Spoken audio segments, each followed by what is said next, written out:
हाय students, last लेक्चरमध्ये आपण properties of colloids या पॉइंटमध्ये ब्राउनियन मुवमेंट हा पॉइंट डिस्कस केला होता. ब्राउनियन मुवमेंट मध्ये आपण काय पाहिलं होतं की कोलायडल सोल्युशन मध्ये जे पार्टिकल्स आहेत त्या पार्टिकलची जी मोशन आहे ही कशामुळे आहे? Due to the colloidal dispersion particle. आणि कोलायडल डिस्पर्शन पार्टिकल जे मुव्हेबल कोलायडल डिस्पर्शन पार्टिकल्स असतात हे काय होतात? डिस्पर्स्ड फेस पार्टिकल वर येऊन बंबार्ड होतात, त्याच्याबरोबर कोलाइड होतात की ज्याच्यामुळे काय होतं आपल्याला तिथे एक झिगझॅग मोशन दिसते की ज्या झिगझॅग मोशनमुळे त्या मुवमेंटमुळे कोलायडल पार्टिकलच्या मोशनमुळे त्या सोलला एक स्टॅबिलिटी मिळते. सोलला काय मिळते? स्टॅबिलिटी मिळते. म्हणजे तो सोल आहे तो काय होत नाही? कोॲग्युलेट होत नाही, प्रेसिपिटेट होत नाही. तिथे जी मुवमेंट आहे त्या मुवमेंटमुळे काय होतं कोलायडल सोल्युशनला किंवा त्या पर्टिक्युलर सोलला काय मिळते? स्टॅबिलिटी मिळते. ओके, याच्यानंतर आज आपल्याला जो नवीन पॉइंट पाहायचा आहे, नवीन प्रॉपर्टी पाहायची आहे, ती प्रॉपर्टी आहे चार्ज ऑन कोलायडल पार्टिकल. ओके, तेव्हा कोलायडल सोल्युशन मध्ये जे पार्टिकल्स आहेत ते पार्टिकल काय करतात? चार्ज कॅरी करतात. Colloidal particles present in solution can carries an electrical charge. जो चार्ज आहे या चार्जचे जे नेचर आहे, कोलायडल पार्टिकलवर असणारा जो चार्ज आहे या चार्जचं नेचर आहे ते नेचर कसं असतं? ऑल पार्टिकलवर सेम असतं. म्हणजे त्या कोलायडल सोल्युशन मध्ये जेवढे काय पार्टिकल्स आहेत त्या सर्व पार्टिकल वर एकाच प्रकारचा चार्ज असतो. पॉझिटिव्ह असेल तर ऑलच्या ऑल पार्टिकलवर पॉझिटिव्ह चार्ज असेल किंवा निगेटिव्ह सोल असेल तर ऑलच्या ऑल पार्टिकलवर काय असेल? निगेटिव्ह चार्ज असेल. That means colloidal particles carries an electrical charge. The nature of charge on all particle present in colloidal solution is same. जे नेचर असेल कोलायडल पार्टिकल वरच्या चार्जचं ते कसं असेल? सेम असेल. म्हणजे चार्ज असतील ते चार्जेस कसे असतील? Either positive or negative. मग मी जे बोलतोय ते नोट डाऊन करून लिहायचं आहे. मी तुम्ही ज्या नोट्स पाठवताय त्या नोट्स मध्ये फक्त तुम्ही इथं लिहिलं असतं तेवढंच लिहिताय शॉर्टकट मध्ये, तसं लिहू नका. मी जे बोलतोय ते ऐकून त्याप्रमाणे नोट्स तयार करायचे आहेत. ओके, तर काय म्हटलं मी इथं? Colloidal particles carries an electrical charge. The nature of charge on all particles is same and those charges are either positive or negative. Colloidal particle वर जो चार्ज आहे तो चार्ज पॉझिटिव्ह आणि निगेटिव्ह यापैकी कोणता? याच्या बेसिसवर कोलायडल सोलचे दोन टाइप्स आहेत. कोलायडल सोलचे दोन टाइप्स आहेत. कोणकोणते? पॉझिटिव्हली चार्जड सोल आणि निगेटिव्हली चार्जड सोल किंवा पॉझिटिव्ह सोल आणि निगेटिव्ह सोल. हा चार्ट अतिशय व्यवस्थित लक्षात ठेवायचा आहे कारण याच्यावर जे नीटला क्वेश्चन विचारला जाऊ शकतो. पॉझिटिव्ह सोल कोणते आहेत आणि निगेटिव्ह सोल कोणते आहेत? पॉझिटिव्ह सोल मध्ये कोणकोणते आहेत? तर पॉझिटिव्ह सोल मध्ये पहिला आहे एक hydrated metallic oxide. Hydrated metallic ऑक्साइडचे जे काय ऑल टाइपचे सोल्स असतील हे कसे असतील? पॉझिटिव्हली चार्जड सोल असतील. हायड्रेटेड मेटॅलिक ऑक्साइड मध्ये कोण येते? Aluminium oxide Al2O3.XH2O. Aluminium oxide Al2O3.XH2O किंवा ferric oxide Fe2O3.XH2O. Hydrated ferric oxide, this is hydrated aluminium oxide. याच्या बरोबरीनं क्रोमियम ऑक्साइड CrO3.XH2O. लक्षात की हे जे काय हायड्रेटेड ऑक्साइड्स आहेत, मेटॅलिक हायड्रेटेड ऑक्साइड आहे, हायड्रेटेड मेटॅलिक ऑक्साइड आहेत, हे कशाचे एक्झाम्पल्स आहेत? पॉझिटिव्हली चार्जड सोलचे एक्झाम्पल आहेत. लक्षात ठेवायचे आहेत. याच्यावर जेई नीटला क्वेश्चन विचारला जातो. आफ्टर देन दुसरं कोणते आहेत एक्झाम्पल? Basic disaster. जे डाय आहेत, कलर कंपाऊंड आहेत, कलर कॉम्प्लेक्स आहेत, डाय तयार करतात. जेवढे काय बेसिक डायचे एक्झाम्पल आहेत, बेसिक डायचे एक्झाम्पल्स आहेत हे सर्व कशाचे एक्झाम्पल आहे, पॉझिटिव्ह सोलचे एक्झाम्पल्स आहेत. मग याच्यामध्ये कोण आहे, बेसिक डायस्टफ मध्ये for example methylene blue sol. Methylene blue हा इंडिकेटर आहे. कसं, मिथिलीन ब्ल्यू हा इंडिकेटर आहे की जो कशाचे एक्झाम्पल आहे, बेसिक डायस्टफचे एक्झाम्पल आहे. आणि बेसिक डायस्टफ हे कशाचे एक्झाम्पल आहे, पॉझिटिव्ह सोलचं. याच्या बरोबरीनं ब्लड. ब्लड एक कोलायडल सोल्युशन आहे. याच्यामध्ये मेन जो पार्टिकल आहे तो कोणता आहे, हिमोग्लोबिन आहे. ब्लडचा जो मेन कॉम्पोनंट आहे तो कोणता आहे, हिमोग्लोबिन. आणि हिमोग्लोबिन हे काय, it is the example of positive sol. It is the example of positively charge sol. Okay. And last one oxide. एक जनरल ऑक्साइड कोणता, for example titanium oxide. Titanium ऑक्साइडचा जो सोल असेल तो सोल कसा असेल, पॉझिटिव्हली सोल असेल. म्हणजेच हायड्रेटेड मेटॅलिक ऑक्साइड असतील किंवा बेसिक डायस्टफ असतील किंवा हिमोग्लोबिन असेल ब्लड मधील किंवा ऑक्साइड्स मध्ये टिटॅनियम ऑक्साइड, हे जे सर्व आहेत हे सर्व कशाचे एक्झाम्पल आहेत, पॉझिटिव्हली चार्जड सोलचे एक्झाम्पल्स आहेत. तर निगेटिव्ह सोलचे एक्झाम्पल्स कोणते आहेत, तर बघा, all metal sols. All metal sols are the examples of negative sols. For example copper sol असेल, सिल्वर सोल असेल किंवा गोल्ड सोल असेल. Metal sols, metallic sols are the examples of negative sols, negatively charged sols. Okay. Then next metallic sulphide sol. Metal sulphide sol आहे. For example arsenic sulphide असेल, antimony sulphide असेल, cadmium sulphide असेल. Metal sulphide sol, zinc sulphide sol असेल. लक्षात, हे जे souls आहेत, lead sulphide असेल, हे मेटल सल्फाइड सोल आहेत. हे सर्व एक्झाम्पल कशाचे, निगेटिव्ह सोलचे एक्झाम्पल्स आहेत. मग याच्यामध्ये copper sol, sorry arsenic sulphide sol असेल, AS2S3 सोल असेल, अँटीमनी सल्फाइड असेल, Sb2S3 अँटीमनी सल्फाइड सोल असेल, किंवा CdS कॅडमियम सल्फाइड सोल असेल, किंवा झिंक सल्फाइड ZnS असेल, PbS असेल, लीड सल्फाइड सोल असेल. All metallic sulfide sols are the examples of negative soul.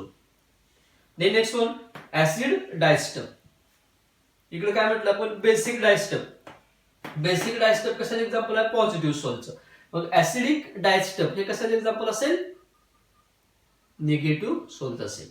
कसं, तुम्हाला असा क्वेश्चन विचारला जाऊ शकतो, which of the following is example of negative sol. आणि ऑप्शन असतील eosin, Congo red, methylene blue, आणि याच्या बरोबरीने आणखी एखादा दिला जाईल.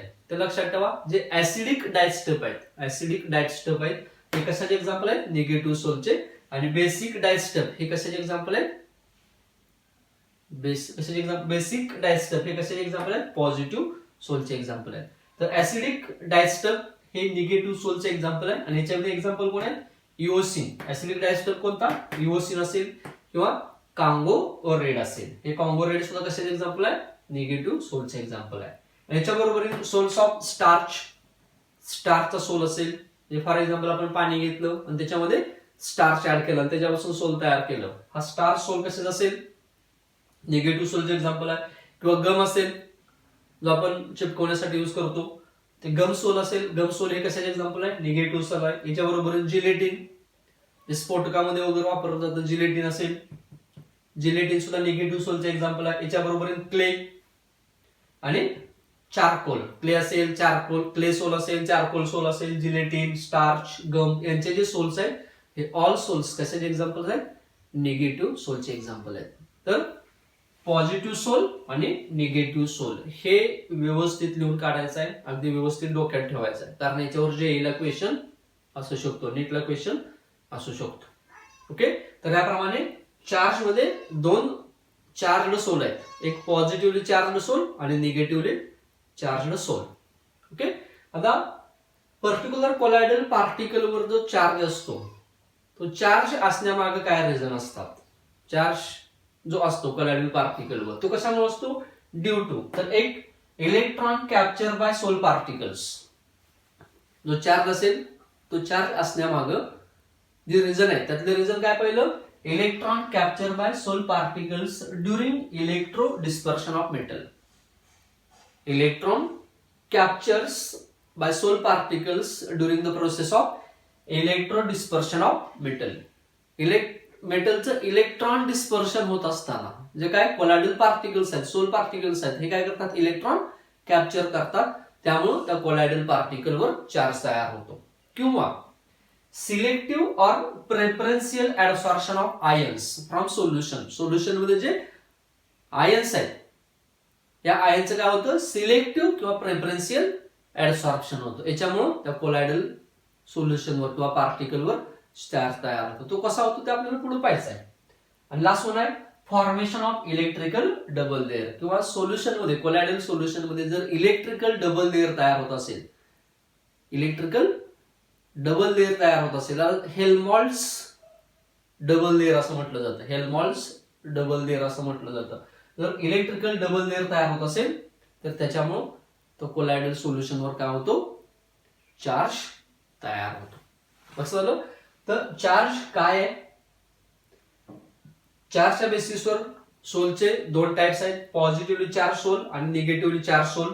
ते व्यवस्थित लक्षात ठेवा.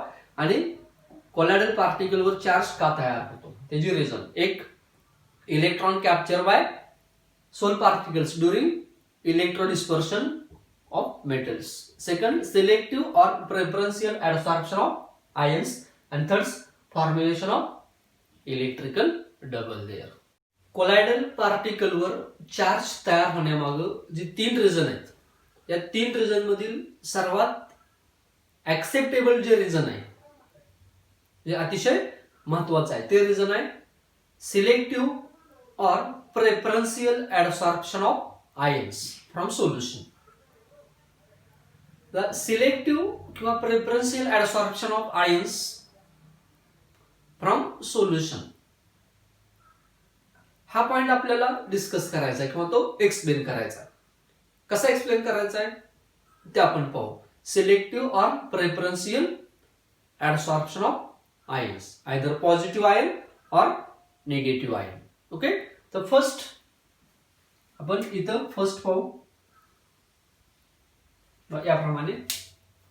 सपोज आपण काय केलं, एक AgNO3 सोल्युशन घेतले.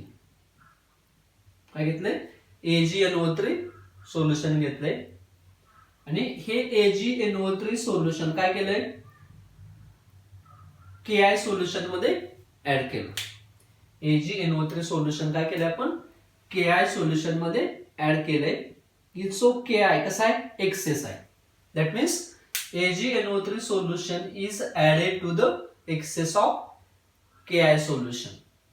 ओके, तर AgNO3 सोल्युशन Ki सोल्युशन मध्ये ऍड केल्याबरोबर काय तयार होईल, याच्यापासून तयार होईल, तेव्हा हा एक्सेस आहे. एक्सेस मध्ये काय भरपूर प्रमाणात आहे आणि हा कसा आहे, लिमिटिंग आहे. लिमिटिंग म्हणजे कसं आहे, थोड्या प्रमाणात आहे.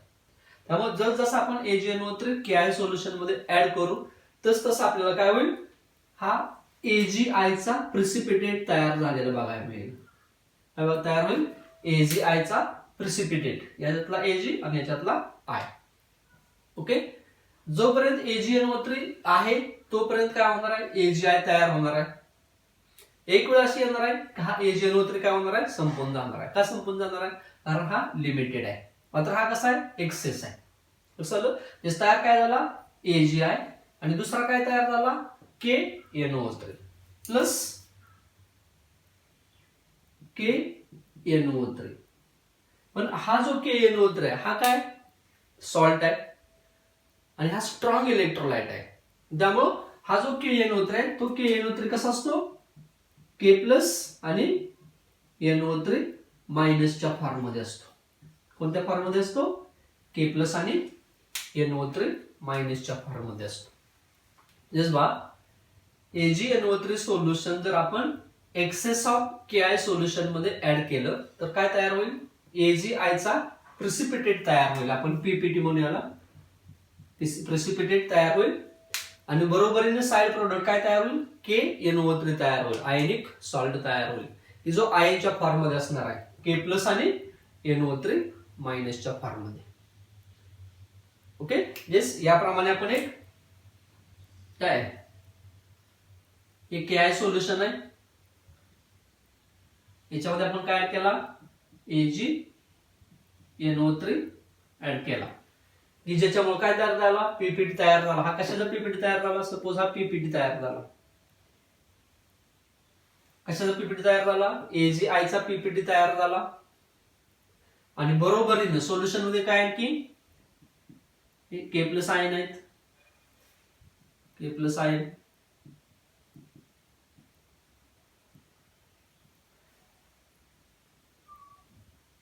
ओके, याच्या बरोबर आणखी काय NO3 मायनस आयन आहेत, NO3 मायनस आयन आहेत,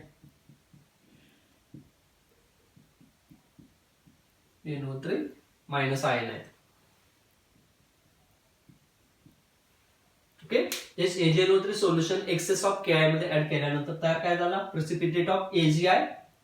हा AgI आणि याच्या बरोबरीने आणखी काय KNO3 की जो आयनच्या फॉर्म मध्ये K प्लस आणि NO3 मायनसच्या रूपात.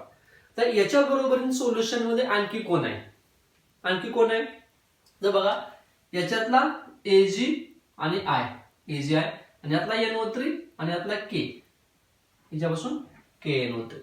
पण हा याच्या बरोबर रिएक्ट होऊन जो एक्सेस Ki शिल्लक राहणार आहे, जो एक्सेस Ki शिल्लक राहणार आहे सोल्युशन मध्ये, त्याच्यापासून पुन्हा सोल्युशन मध्ये कोणते आयन असणार आहेत, K प्लस आणि I मायनस आयन असणार आहेत. कोणते, K प्लस आणि I मायनस आयन असणार आहेत.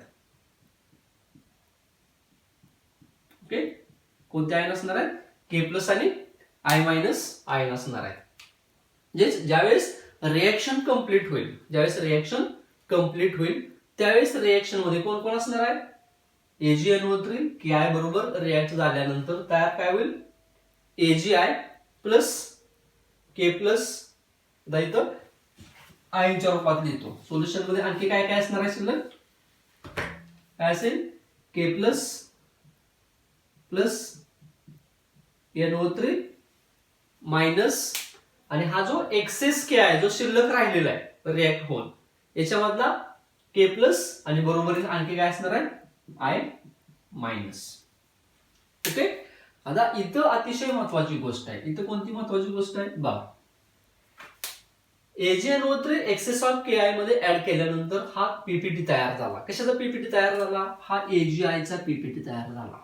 हा काय तयार झाला, AgI चा पीपीटी तयार झाला. ओके, आणि या AgI च्या प्रेसिपिटेटवर काय होतं, पर्टिक्युलर आयन येऊन, डिस्पर्स्ड फेज आयन येऊन काय होतात, ऍडसॉर्ब होतात.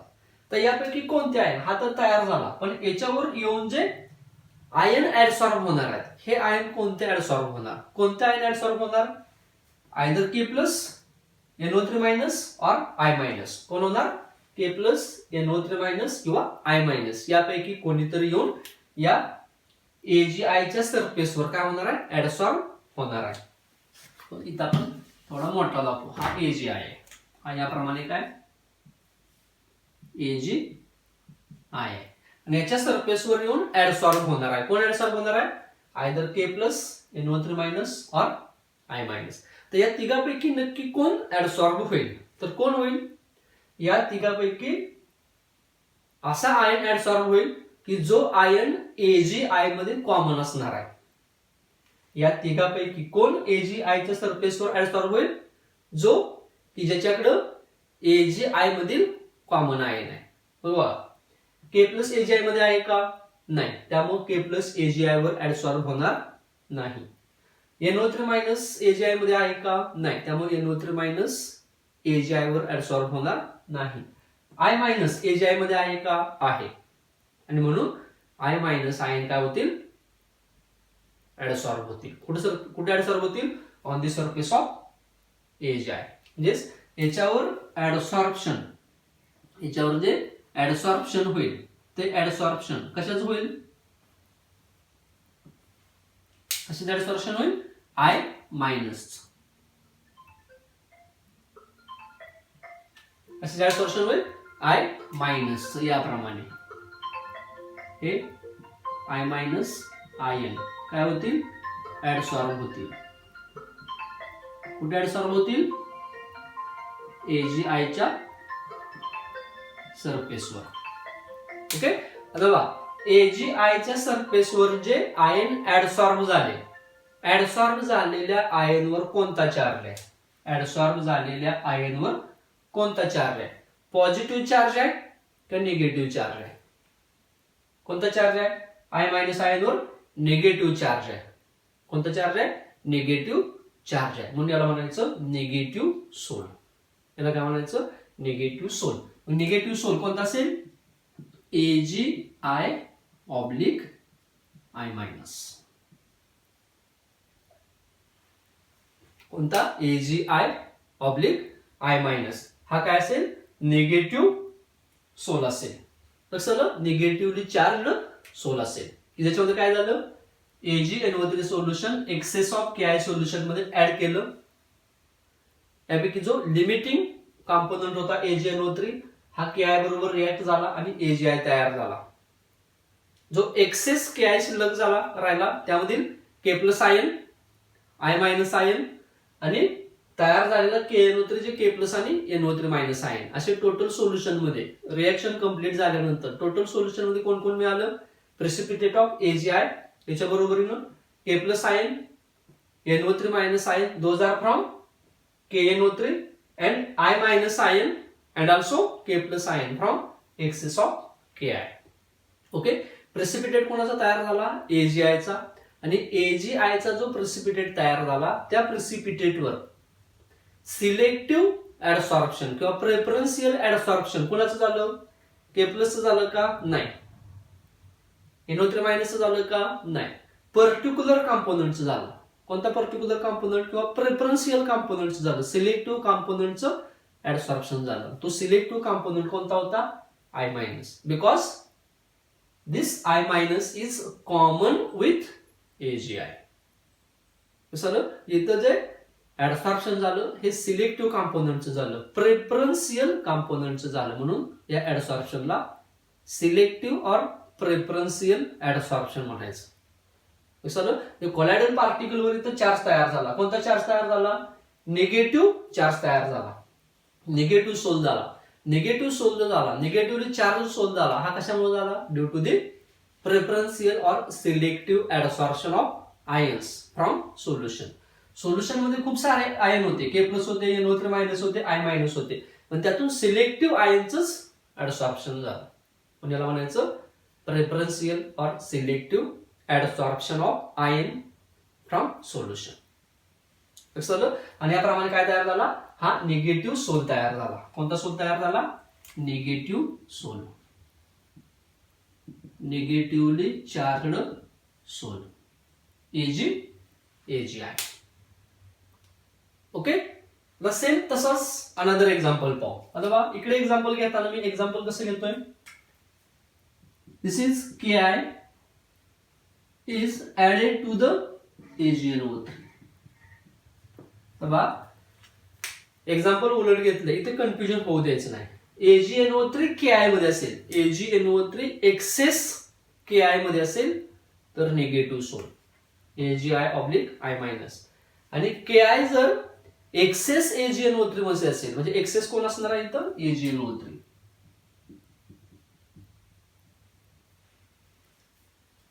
ओके. तर याच्यापासून काय तयार होईल बघा? KI आणि AgNO3 याच्यापासून अगेन AgI तयार होईल. AgI चा काय होईल? PPT तयार होईल. Precipitate PPT. AgI गेला तर राहिला कोण? KNO3. इथं प्लस प्लस कोण राहिला? KNO3. K plus plus NO3 minus म्हणजे AgI प्लस KNO3. ओके. आता हा AgNO3 एक्सेस आहे. AgNO3 कसा आहे? एक्सेस आहे. KI बरोबर रिएक्ट होऊन शिल्लक AgNO3 राहिला असेल काहीतरी. म्हणजे रिएक्शन आपली KI प्लस AgNO3 प्रोडक्ट काय मिळाला? मेन प्रोडक्ट प्रेसिपिटेट AgI चा आणि बरोबरीन साइड प्रोडक्ट KNO3 चा मिळाला. ज्याच्यामध्ये K प्लस आणि NO3 मायनस आयन आहे. आणि जो एक्सेस मध्ये AgNO3 आहे याच्यामध्ये कोणते आयन आहेत? Ag प्लस आणि NO3 मायनस आयन. म्हणजे सोल्युशन मध्ये ज्यावेळेस रिएक्शन कंप्लीट झालेली असेल त्यावेळेस सोल्युशन मध्ये कोण असणार आहेत? याप्रमाणे आयन असणार आहेत. कोणकोणते आयन असणार आहेत बघा. याप्रमाणे आपण एक सोल्युशन घेतलं.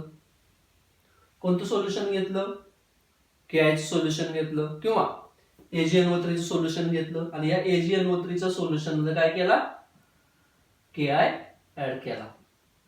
काय केला, KI ऍड केला.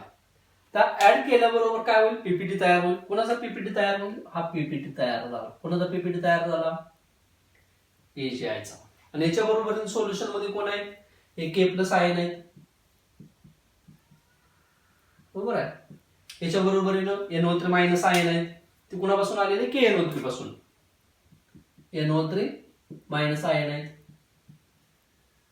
NO3 मायनस आयन आहेत आणि एक्सेस ऑफ AgNO3 पासून Ag+ आयन आहेत, Ag+ आयन आहेत,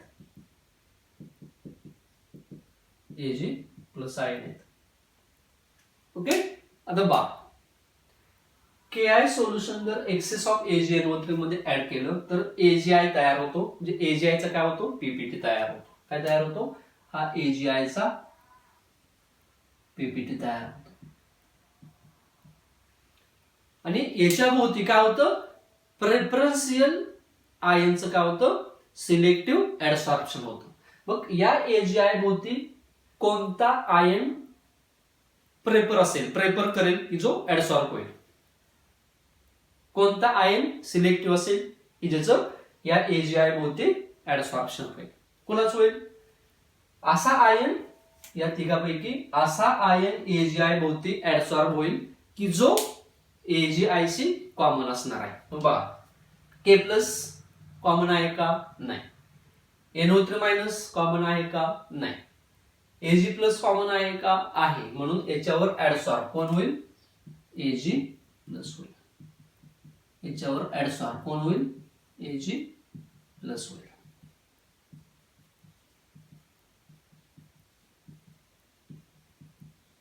याच्यावर ऍडसॉर्ब कोण होईल, Ag+ होईल. झालं. आता बा हा काय, प्रेसिपिटेट आहे आणि याच्यावरती जो चार्ज पार्टिकल ऍडसॉर्ब झाला, या चार्ज पार्टिकल वर जो चार्ज आहे तो कोणता आहे, पॉझिटिव्ह आहे का निगेटिव्ह आहे, कोणता आहे, positive. and therefore this is the example of positive soul.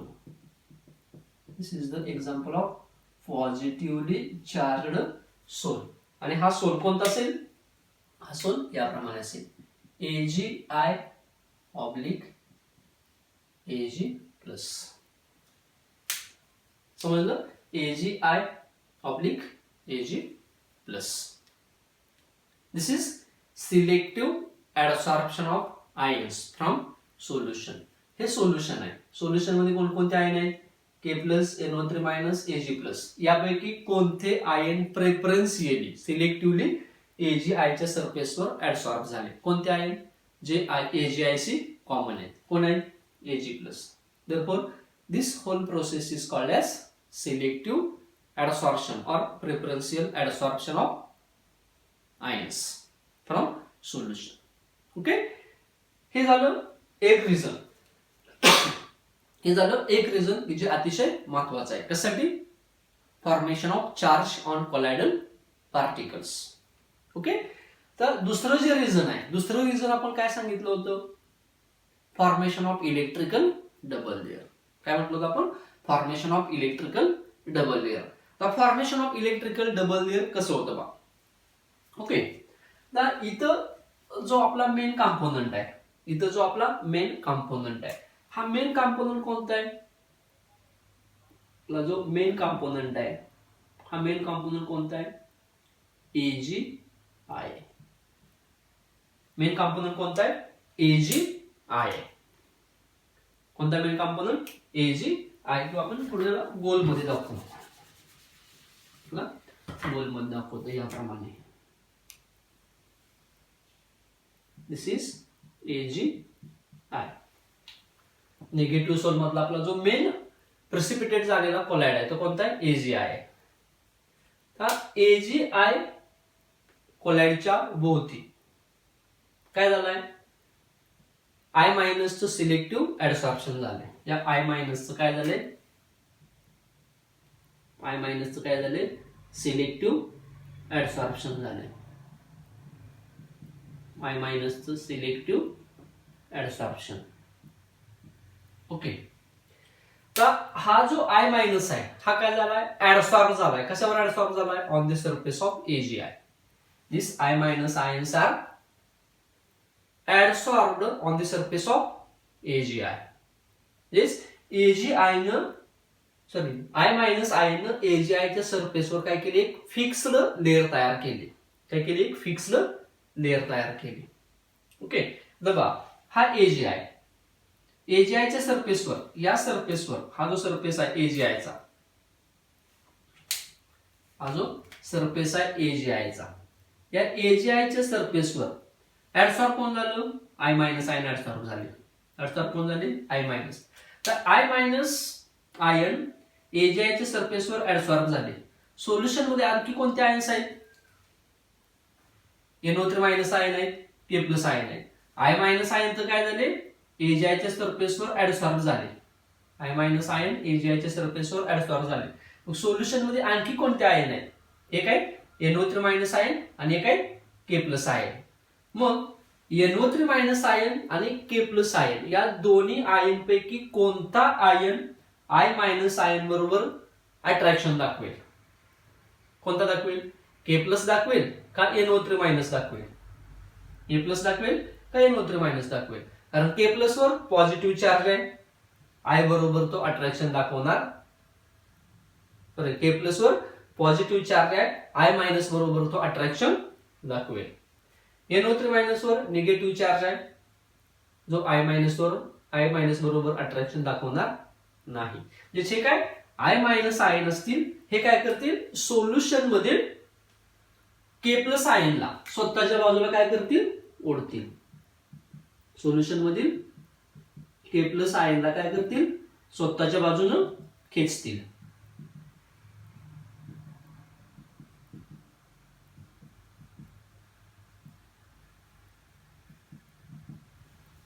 काय करतील, AgI च्या सरफेसवर ऍडसॉर्ब झालेले I मायनस आयन सोल्युशन मधील K प्लस आयनला काय करतील, स्वतःच्या बाजूला अट्रॅक्ट करतील.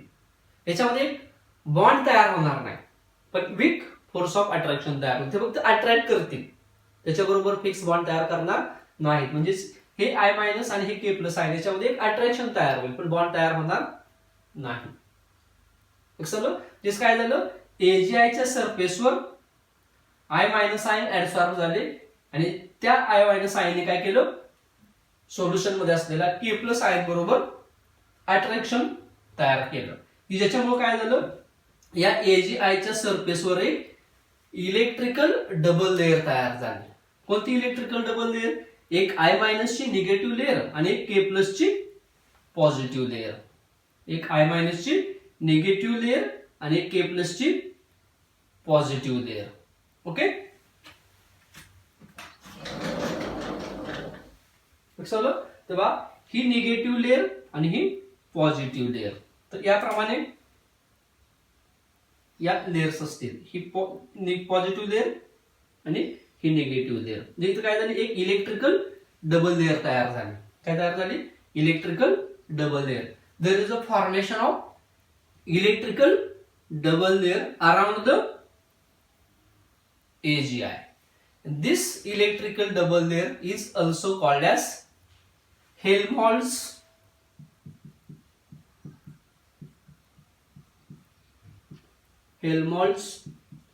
electrical double layer.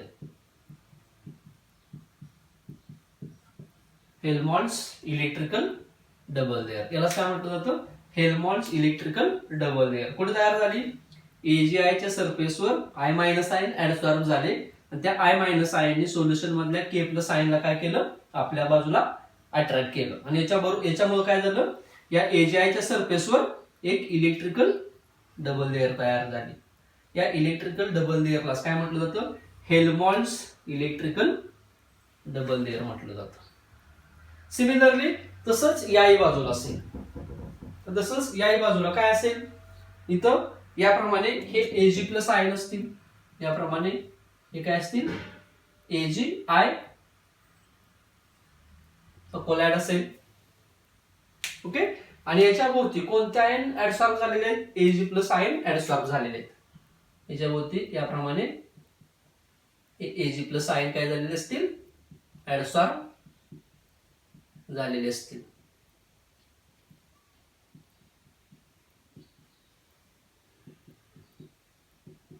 ओके, तर हे जे काय Ag प्लस आयन्स AgI च्या भोवती ऍडसॉर्ब झालेले आहेत, हे Ag प्लस आयन काय करतात, सोल्युशन मधील कोणत्या आयनला, सोल्युशन मध्ये कोणत्या आयन आहेत, K प्लस आणि NO3 मायनस आयन आहेत. AgI K प्लस बरोबर अट्रॅक्शन दाखवणार नाही, त्यामुळे AgI काय करेल, NO3 मायनस आयनला आपल्या स्वतःच्या बाजूला काय करेल, पुल करेल, आणि त्यामुळे त्यांच्यामध्ये एक अट्रॅक्शन तयार होईल. याच्यामध्ये काय होतील, NO3 मायनस आयन काय होतील, याच्या बाजूला अट्रॅक्ट होतील.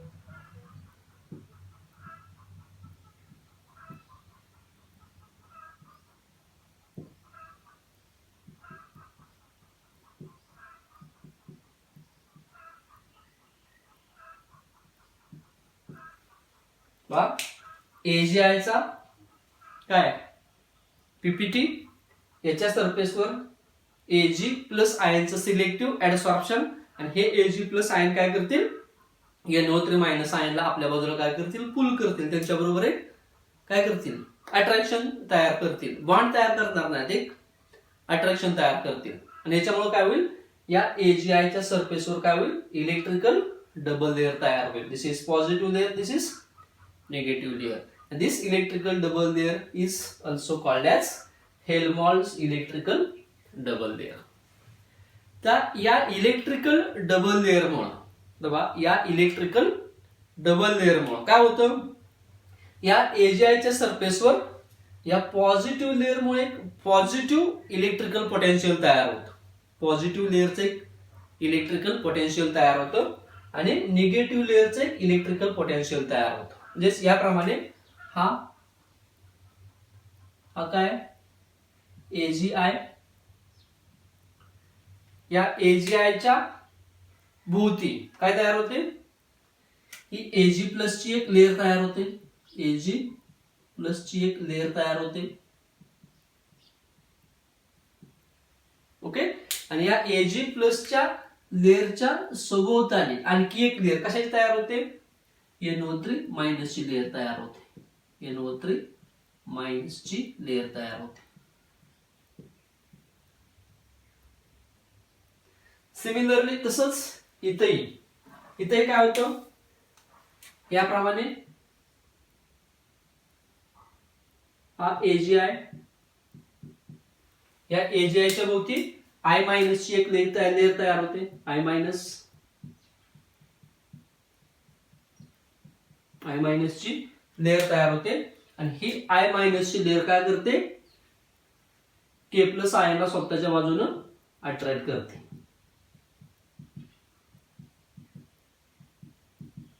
ओके, तर यापैकी बघा AgI च्या भोवती I मायनस ची लेअर, आणि याच्या भोवती काय K प्लस ची लेअर आहे. ओके, हा पीपीटी आहे, हा ऍडसॉर्ब झालेला आयन आहे, आणि ऍडसॉर्ब झालेल्या आयन बरोबर हे अट्रॅक्शन आहे. ही इलेक्ट्रिकल डबल लेअर आहे. या इलेक्ट्रिकल डबल लेअरला हेल्महोल्ट्ज इलेक्ट्रिकल डबल लेअर म्हटलं जातं. इथेही तसंच आहे. हा AgI कोलायडल पार्टिकल आहे, याच्या भोवती Ag प्लस ऍडसॉर्ब झाला, आणि Ag प्लस न NO3 मायनसला काय केलं, पुल केलं, याच्याबरोबर अट्रॅक्शन तयार केलं, की ज्याच्यामुळे AgI च्या सरफेसवर इलेक्ट्रिकल डबल लेअर तयार झाले.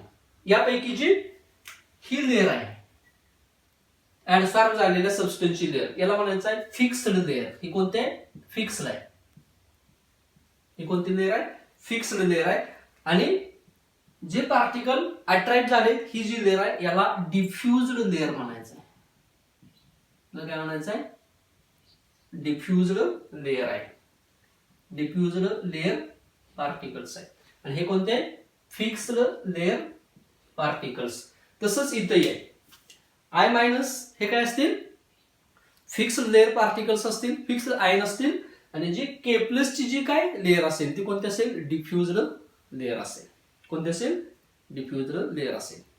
तेव्हा Ag प्लस फिक्स्ड लेअर आणि NO3 मायनस डिफ्युज्ड लेअर. इथं I मायनस फिक्स्ड लेअर आणि K प्लस डिफ्युज्ड लेअर. तर या दोन वेगवेगळ्या लेअर आहेत. पॉझिटिव्ह आयनची एक लेअर आहे आणि निगेटिव्ह आयनची एक लेअर आहे. ओके, इथं या पॉझिटिव्ह म्हणजे फिक्स्ड लेअरचं एक वेगळं पोटेन्शियल आहे, फिक्स्ड लेअरचं एक वेगळं पोटेन्शियल आहे आणि डिफ्युज्ड लेअरचं एक वेगळं पोटेन्शियल आहे. फिक्स्ड लेअरचं वेगळं पोटेन्शियल आहे आणि डिफ्युज्ड लेअरचं वेगळं पोटेन्शियल आहे. आणि या दोघांमधला जो डिफरन्स आहे, कोणता difference? Difference between potential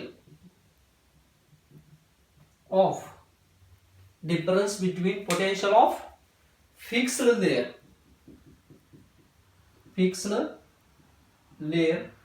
and diffused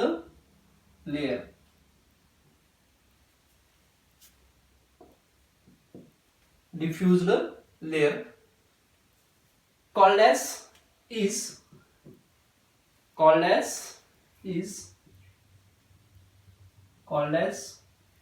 electrokinetic potential, is called as electrokinetic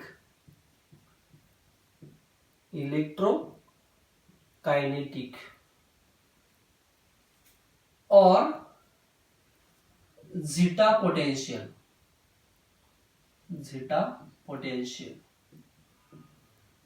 is also called as electrokinetic potential or zeta potential. समजलं बा? तर एजीआयच्या सरफेसवर I मायनस आयन ऍडसॉर्ब झाले आणि त्यांनी काय केलं?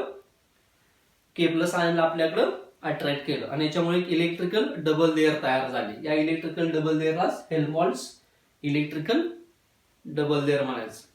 ओके, आणि तर एजीआयच्या सरफेसवर एजी प्लस आयन ऍडसॉर्ब झाले आणि यांनी NO3 मायनसला काय केलं? आपल्या बाजूला अट्रॅक्ट केलं की त्याच्यामुळे एक इलेक्ट्रिकल डबल लेअर तयार झाले. ओके, एजीआयच्या सरफेसवर जे सबस्टन्स ऍडसॉर्ब झाले त्याच्यापासून एक फिक्स्ड लेअर तयार झाली आणि त्या फिक्स्ड लेअर पार्टिकलने काय केले? सोल्युशन मधल्या अपोजिटली चार्ज्ड पार्टिकलला काय केलं? आपल्या बाजूला अट्रॅक्ट केलं आणि याच्यापासून एक डिफ्युज्ड लेअर तयार झाली. आणि जे काय फिक्स्ड लेअर आहे आणि डिफ्युज्ड लेअर आहे, या दोन्ही लेअरचं जे पोटेन्शियल आहे इलेक्ट्रिकल पोटेन्शियल, हे इलेक्ट्रिकल पोटेन्शियल कसं आहे? वेगवेगळं आहे. आणि या दोन लेअर मधल्या इलेक्ट्रिकल पोटेन्शियल मधला जो फरक आहे, दोन लेअर मधील इलेक्ट्रिकल पोटेन्शियल मधला जो डिफरन्स आहे, यालाच इलेक्ट्रोकायनेटिक पोटेन्शियल किंवा झिटा पोटेन्शियल म्हटलं जातं. काय म्हटलं जातं? इलेक्ट्रोकायनेटिक पोटेन्शियल किंवा झिटा पोटेन्शियल. नेक्स्ट प्रॉपर्टी आहे इलेक्ट्रोफोरेसिस. इलेक्ट्रोफोरेसिस मध्ये आपल्याला काय पाहायचं आहे? इलेक्ट्रोफोरेसिस आणि चार्ज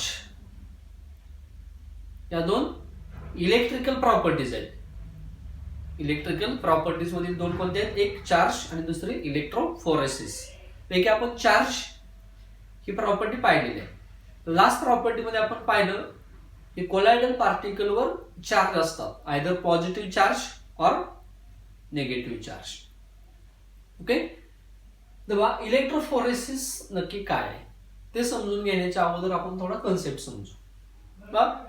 याप्रमाणे एक यू शेप्ड ट्यूब आहे. एक काय यू शेप्ड ट्यूब आहे. या यू शेप्ड ट्यूब मध्ये एक कोलायडल सोल काय केलं? फिल केलेलं आहे. त्या यू शेप्ड ग्लास ट्यूब मध्ये कोलायडल सोल फिल केलेला आहे. ओके, मग तो सोल कसा असेल? आयदर पॉझिटिव्हली चार्ज सोल असेल किंवा निगेटिव्हली चार्ज सोल असेल. ओके, आणि आपण या यू शेप्ड ट्यूबचे जे दोन्ही एंड आहेत, या दोन्ही एंडला काय बसवले आहेत? दोन इलेक्ट्रॉन बसवलेले आहेत, एक कॅथोड आणि एक एनोड. आणि दोन्ही इलेक्ट्रॉन बॅटरीच्या साह्याने काय केले आहेत? कनेक्ट केलेले आहेत. ओके, इलेक्ट्रोफोरेसिस आहे. या प्रोसेसमध्ये इलेक्ट्रिसिटी सप्लाय केली जाते बॅटरीच्या साह्यानं. त्यामुळं इथं जे इलेक्ट्रॉन आहेत एनोड आणि कॅथोड पैकी एनोडवर पॉझिटिव्ह चार्ज आहे. एनोडवर चार्ज कोणता आहे? पॉझिटिव्ह.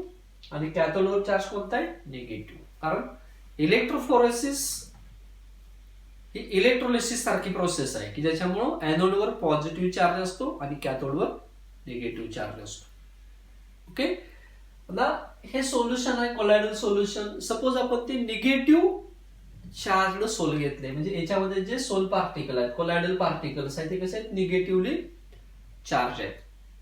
निगेटिव्हली चार्ज पार्टिकल आहेत. आणि ज्यावेळेस आपण बॅटरी स्टार्ट करू, ज्यावेळेस बॅटरी स्टार्ट होईल त्यावेळेस काय होईल, हे काय निगेटिव्हली चार्ज पार्टिकल्स आहेत, हे काय होतील, अपोजिट इलेक्ट्रोडला मूव्ह होतील. अपोजिट इलेक्ट्रोडला काय होतील, मूव्ह होतील. मग सोल पार्टिकल वर जर निगेटिव्ह चार्ज असेल तर ते सोल पार्टिकल कोणत्या इलेक्ट्रोडला जातील, कोणत्या इलेक्ट्रोडला जातील, ज्याच्यावर अपोजिट चार्ज आहे, म्हणजे पॉझिटिव्ह इलेक्ट्रॉनला जातील. म्हणजे याप्रमाणे काय होईल, हे जे काही निगेटिव्ह पार्टिकल्स आहेत ते याप्रमाणे मूव्ह होतील, याप्रमाणे मूव्ह होतील आणि काय होतील, या एनोड भोवती काय होतील, जमा होतील. या एनोड भोवती काय होतील, जमा होतील. पॉझिटिव्हली चार्ज इलेक्ट्रोड भोवती काय होतील, जमा होतील. ही जी प्रोसेस आहे या प्रोसेसला म्हटलं जातं coagulation.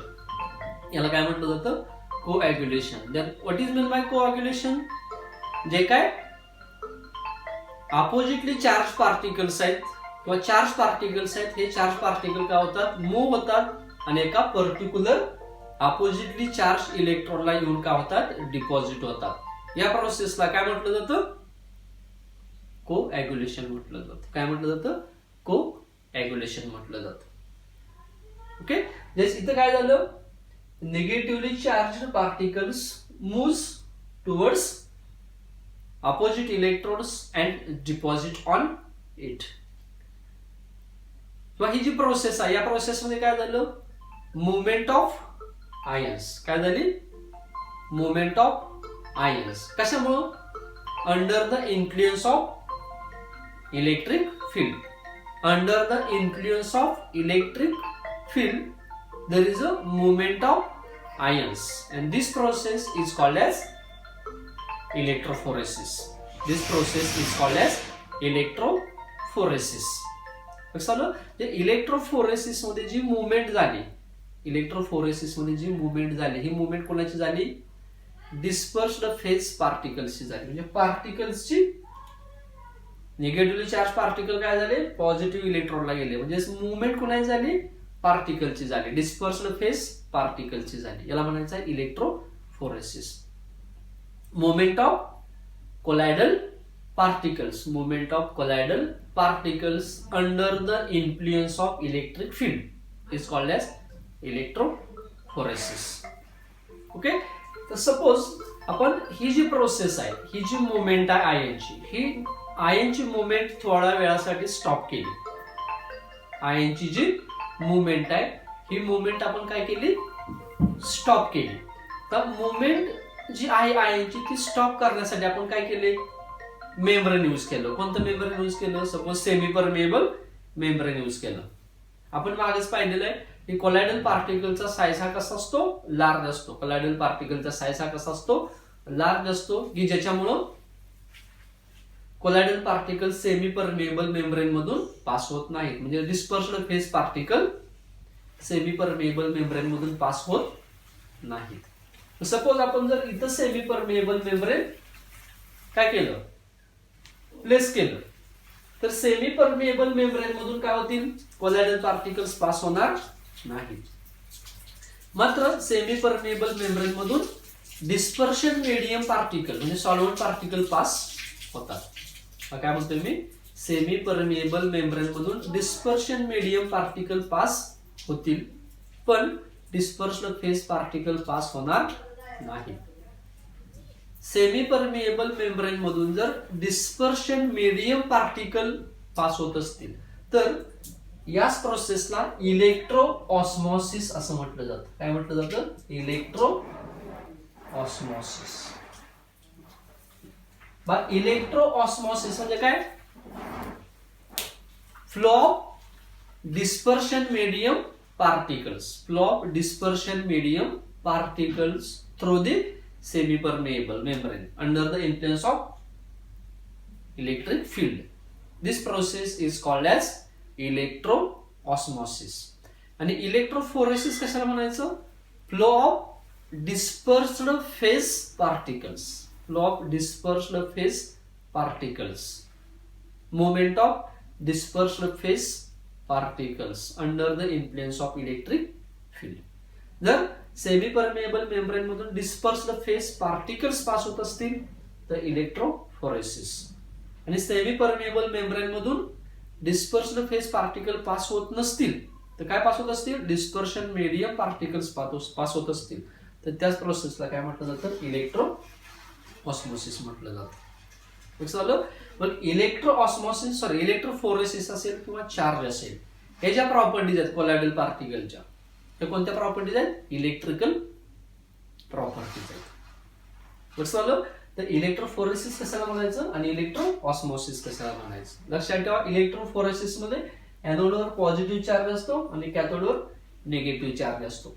Negatively charge sol particle positive टर्मिनलला जातील आणि जर पॉझिटिव्ह सोल पार्टिकल असतील तर ते निगेटिव्ह टर्मिनलला जातील.